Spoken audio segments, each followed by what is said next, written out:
saw some of the third down issues pop up again last week. What do you think?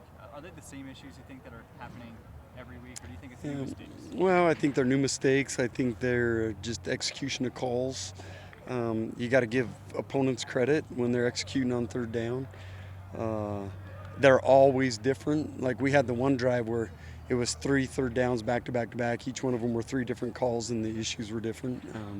And again, you got to give Iowa State credit for executing on third down. What do you feel the confidence level is with your guys right now? Well, I think when you lose 3 in a row, that you gotta just sit back, reflect on what's going on, get your mojo back. I don't think it's atypical that guys are upset and frustrated. None of our guys want to lose 3 in a row for sure. And so right now it's just a matter of you got knocked off your bike, get your butt back on it and get going. And I thought today's practice was outstanding, one of the best Tuesdays we've had in a long time. And I thought that showed the resolve of this team and the toughness. And I fully suspect that they're going to come out and play great Saturday. Kalani said on Saturday that he thought maybe some guys didn't believe in the scheme.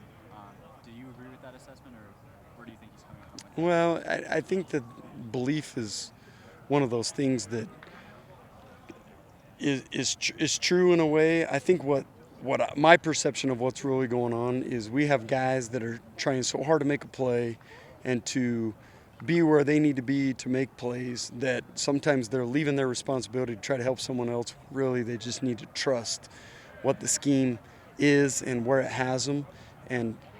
But that's no different than anybody. I mean, you pull up all the opponents of Oklahoma and you see the same things pop up.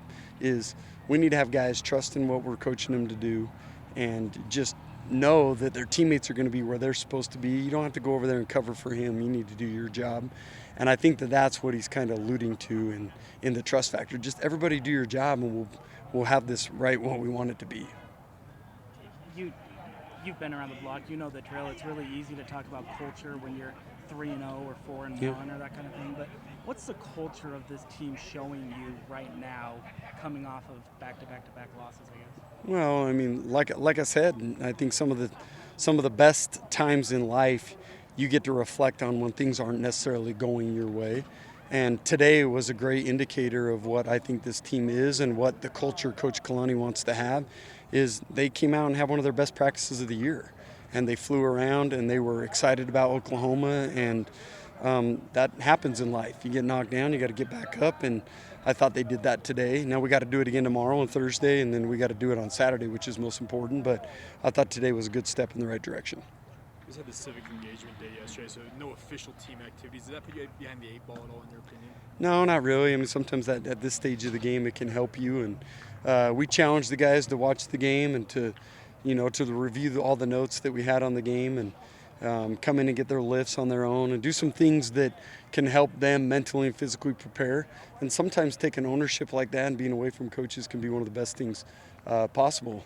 In the NFL, when they win, the coaches don't have them come in the office till Wednesdays. So I think being away and handling your business like a professional and doing your own preparation the way you're supposed to do it can be a good thing.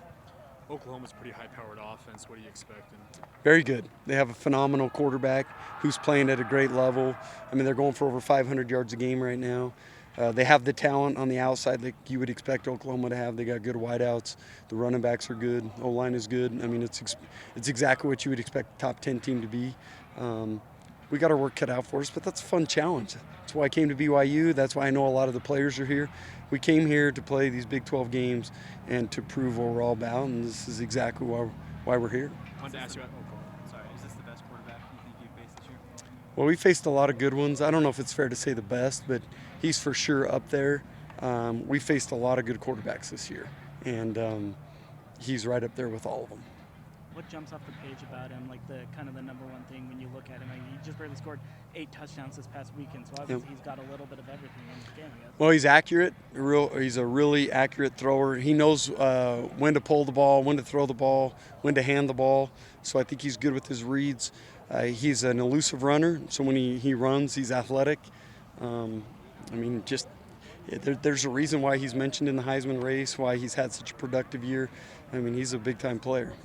He played against BYU in the 2020 season. Can that film help you guys at all?